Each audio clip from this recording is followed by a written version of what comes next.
the politics, something that we may or may not talk about. We're going to use, like I said, the textbook, and that opens up a minefield.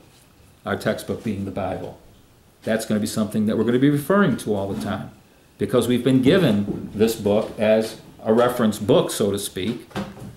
So I think it's expedient to use it, to find out as best we can what are the principles, what are some of the precedents. When I say a precedent, I referred to Daniel a moment ago. That's not the only story in the Bible of a man or woman of God choosing to continue to do what God has said, and it's brought them in conflict with a government. We've got a lot of them. We've got a lot of them. Principles, precedents, promises. Democracy is not represented in the Bible. That puts us in a little bit of a funny situation, because you can't go here and find a democracy to see, well, what did they do in a democracy? Or a republic, for that matter. So it's going to be difficult. We'll have principles to rely on.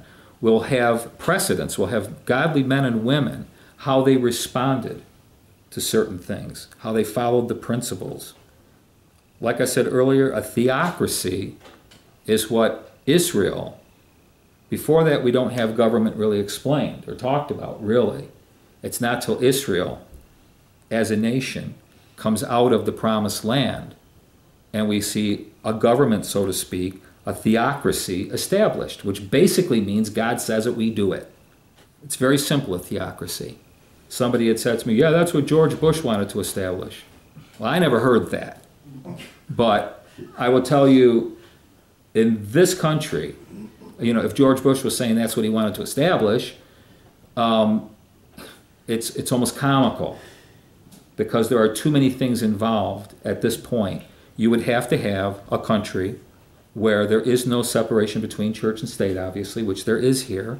There's too many variables involved to all of a sudden say, yeah, we need a theocracy. I wouldn't argue with that. But you better see what that actually, you have to understand what that means. Even people that had God's blessing upon them, walking with God, had more miracles than you could shake a stick at and the whole thing. As you watch Israel develop, they went out of a theocracy. By the time we finish the book of Judges, where all a judge was basically was someone who knew what God wanted and was part of enforcing it. That's what the judges were. They didn't want that. They wanted a monarchy. They wanted a king like the other nations, which is a way of saying we're not really happy with this relationship. We're not happy with a theocracy. We would rather have a monarchy. We want a king. And we want to start our own royal lineage here and the whole thing. So you can find, monarchies. You can find the way God's people responded, like at the time of Jesus. They were in occupied territory. They had their own puppet king, Herod, but they were basically in occupied territory. How did they act then? What did the church look like then? You can find them in foreign countries. That's where Daniel was. Ezekiel. You see where the boys, when they were taken captive, and how they operated in a foreign country. So there's certain things we can see, but you will not see the United States of America, a republic and a democracy like we have here. So we're kind of like having to interpret things almost. What does it? What do we think it would look like in a democracy? That's the best we can kind of do. What do you do with a religious body, and I'll use the word secular, and a secular body, when you've got a King Herod who's a governmental figure, he's not a religious leader, and you've got the religious leaders. If we're using the Bible as a textbook, it's a spiritual book that's spiritually discerned, that addresses issues that are social issues. Earlier we touched on, one issue that's an issue in this country right now, homosexuality as it relates to same-sex marriage. We just very touched, on abortion, which is another issue. These are issues. So what does the Bible have to say about social issues that we're facing, which have, again, spiritual implications? Somehow we got to get that there are spiritual implications to what we're seeing in the natural. When I say things like, it's no surprise to me that when Moses was born, the deliverer of God's people, that the king of Egypt decided to slaughter all the babies. It's no surprise to me that King Herod, when Jesus is born, he slaughters all the baby. You are not going to, well, I shouldn't put it this way, it sounds so arrogant. I would be hard-pressed to believe something of dynamic spiritual proportion is not upon us. And one of the things I look at is the slaughtering of the innocent, of babies. That has been the enemy's style every 2,000 years. Moses is 2,000 years before Jesus. We're 2,000 years later. It seems like he goes to his diary and says, it's 2,000 years later. God's about to do something unbelievable. He's about to deliver. Jesus said, we're delivering. There's going to be a delivery. Baby's going to be born. There's going to be a delivery. And I want to be right there to eat that thing up. There's spiritual implications to what we see in the natural. We do have to lean, therefore, because the Bible is adequate in so many ways, but then inadequate in others, as I said. And it's not nothing wrong with it. The stuff we're looking for is not there. That's the situation. But we've got church fathers over the last 2,000 years who have written a lot of things, and theologians, historians, that are helpful to us. We're not the first generation that's ever facing this issue of how does a Christian in his earthly citizenship relate to society and government around him and all that kind of stuff. These are not new issues. Now, this last week, and I wasn't even looking for it, I fell on it. Do you guys know who Philip Yancey is? He wrote the book, What's So Amazing About Grace? He was the editor of Christianity Today for a while. He's a very prolific writer, huge on grace. Really, I love Philip Yancey. I haven't read all of his books. He's got a lot of them. I read a couple of them. He was making a comment on the way the church is responding to Donald Trump. Okay? He says, I am staggered that so many conservative or evangelical Christians would see a man who is a bully, who made his money by casinos, who has had several wives and several affairs, that they would somehow paint him as a hero, as someone that we could stand behind. To choose a person who stands against everything that Christianity believes as the hero, the representative, one that we get behind enthusiastically, is not something that I understand at all.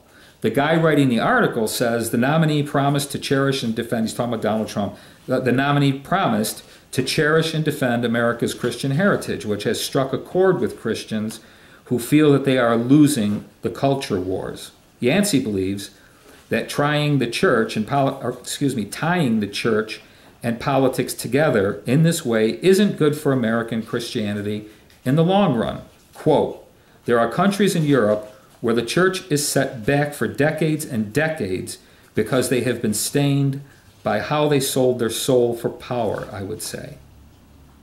I don't know if I could use the word Yanceyites, but there's probably people that have read that would say, well, that's it. Trump's off my Christmas list. I'm not voting for that guy.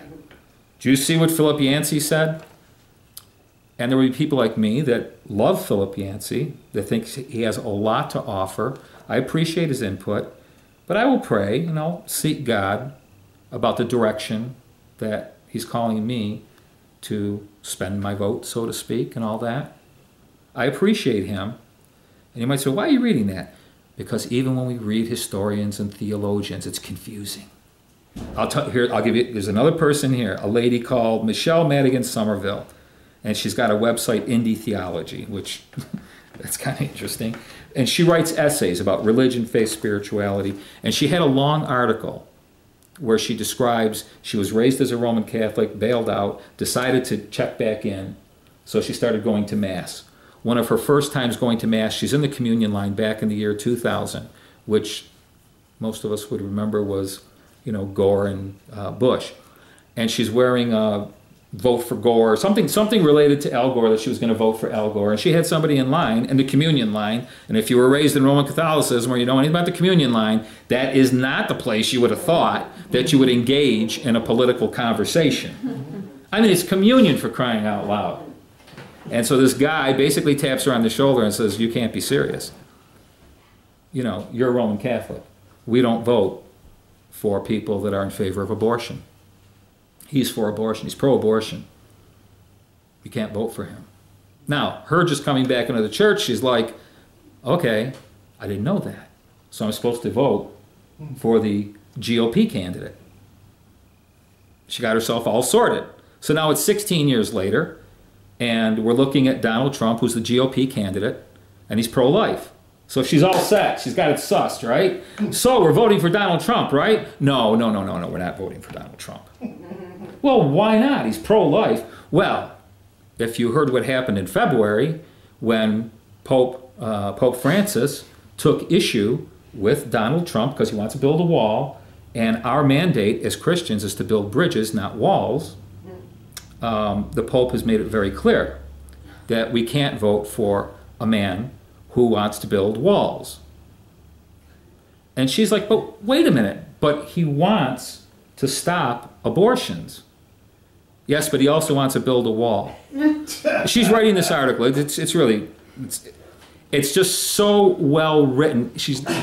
Because it's so true of how insane the whole thing is. It really is nuts. So she's saying, so the fact that we're going to build a wall, we're not going to vote for that guy. We're going to vote for the person who wants to continue to have abortions according to, wants to continue to have abortions, but 16 years ago we didn't want to vote for, because now it's different. We kill babies different. I mean, what are we actually talking about? Which is why I think this forum and us talking together and being together is helpful. And not becoming overly issue-oriented, because I think that's demonic. I think the devil would love for us to get so tied up and knotted up in issues, we would totally forget who we are, who God is, and find ourselves, and I'll say this as clear as I can possibly say it, voting for a candidate instead of a platform. And I think our conversation was a bit like this last week.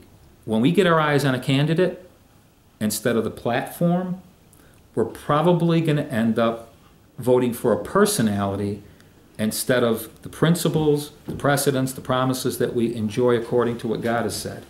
We better know the issues and where we kind of stand. And some of them we can't. They're not easy.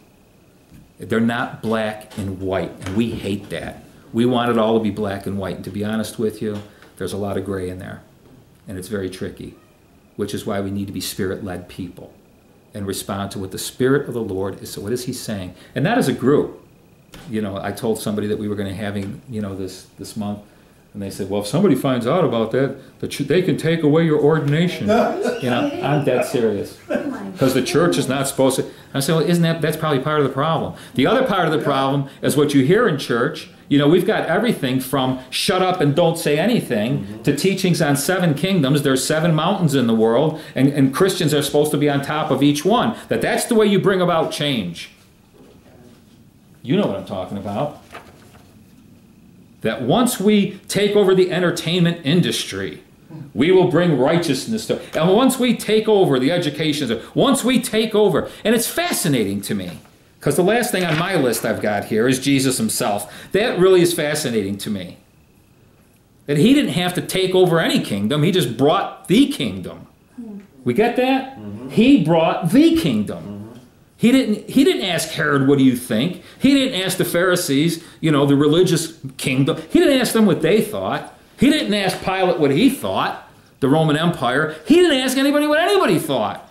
He moved in the Spirit and in the Word that God had made Him into, and He brought forth. That's what He brought. And as a result, all the kingdoms toppled. They all toppled. And not by Him controlling them, but by releasing them from the lies, the pain, the fear, and the shame that are associated with each one. In any event, writings of church historians is going to help us, but that's what it's going to do. It's going to give us something to kind of think about. And it obviously sounds to me like Philip Yancey is not going to vote for Donald Trump. Bless him. That's right. Bless him. He's got to be convicted about something. You've got to have a conviction about it. And in the area of voting, to me, voting, again, the closest thing we get to voting in the Bible, we don't have a mechanism for voting. But there is one time there was a vote taken. Who do you want, Jesus or Barabbas? Let's ask the people. Who do you want? Raise your hand if you want Jesus or Barabbas. That was a voting time. And who was it done by? A politician. Why? To please the people and to make sure that he was squared away with everybody. Politics. When Believe me, when I say this subject is big and complicated, it seriously is. Am I against voting? No. Do I think democracy is the best system? No. This is what I think, okay? And I don't want anybody to think like me. I want you to think like you.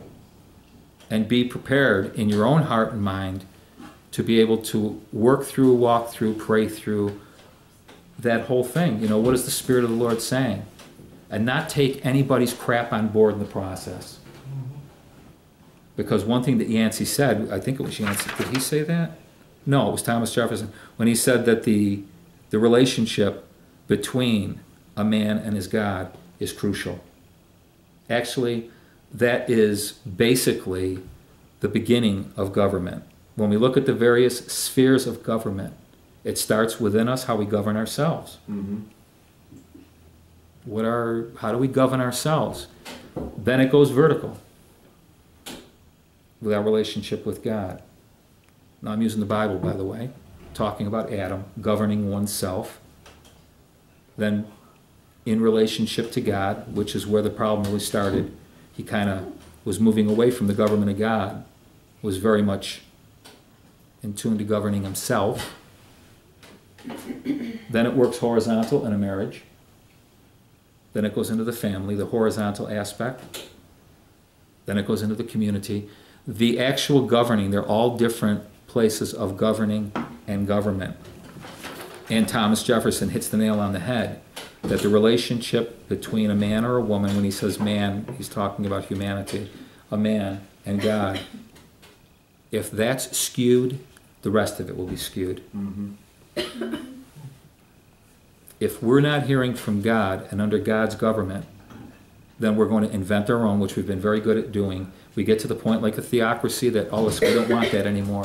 We can set up systems that will work. We don't need to hear from God. We've been given a free will. We've been given choices. And then there's God's will, and they don't always go together.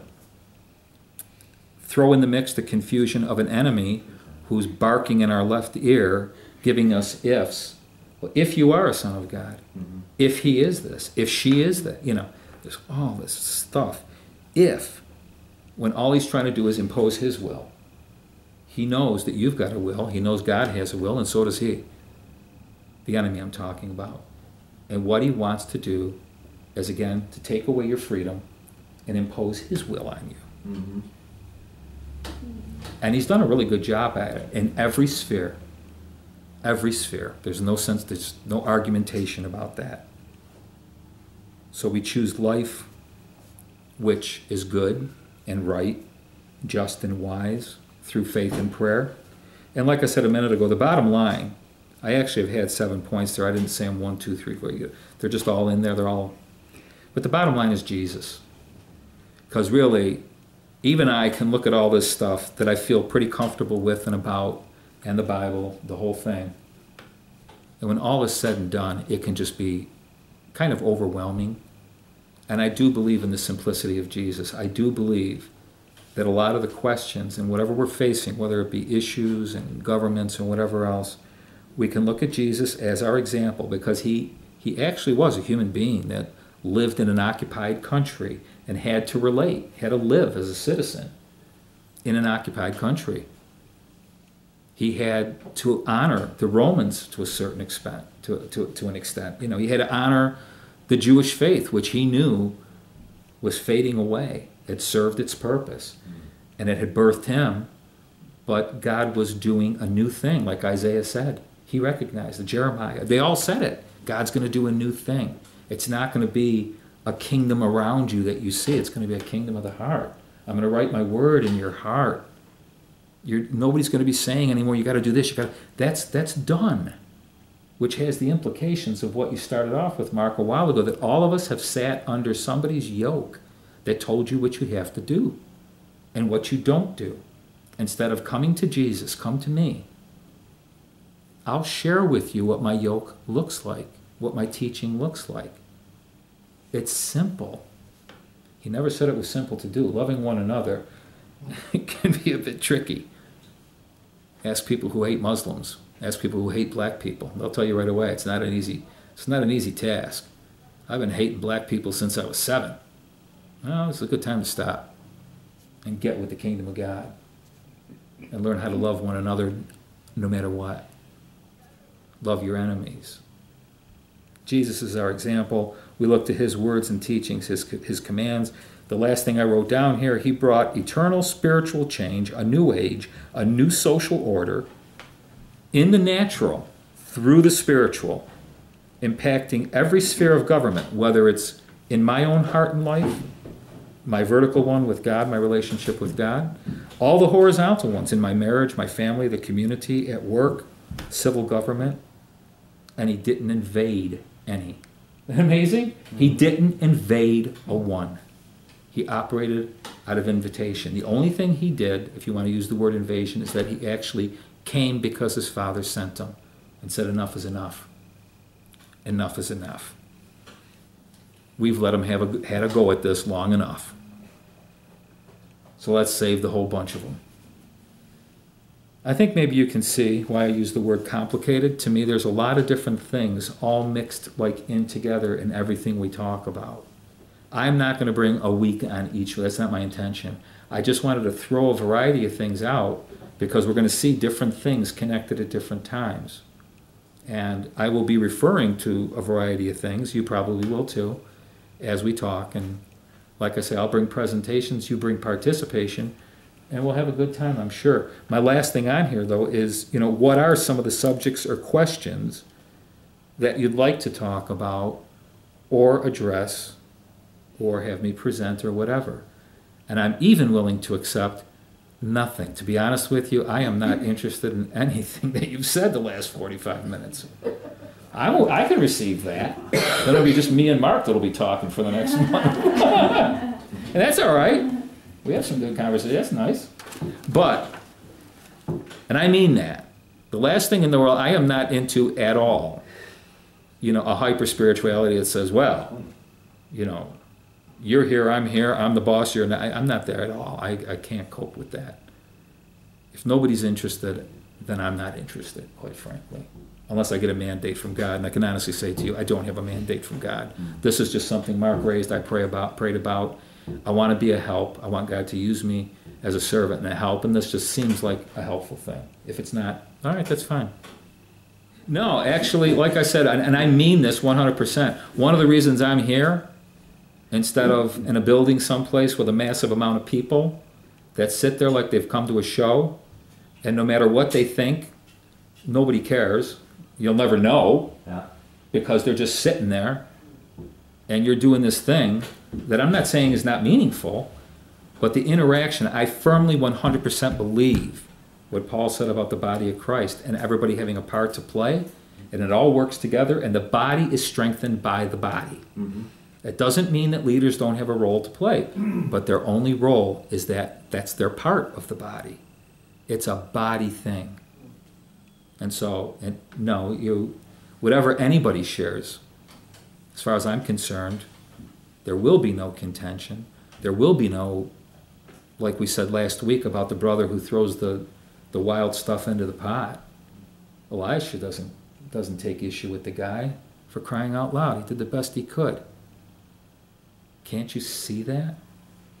So with ourselves, all of us in the room, we've got to be able to share and be able to receive one another and trust the Holy Spirit, who I trust 100%, to do and say whatever he wants to do and say. It's fine.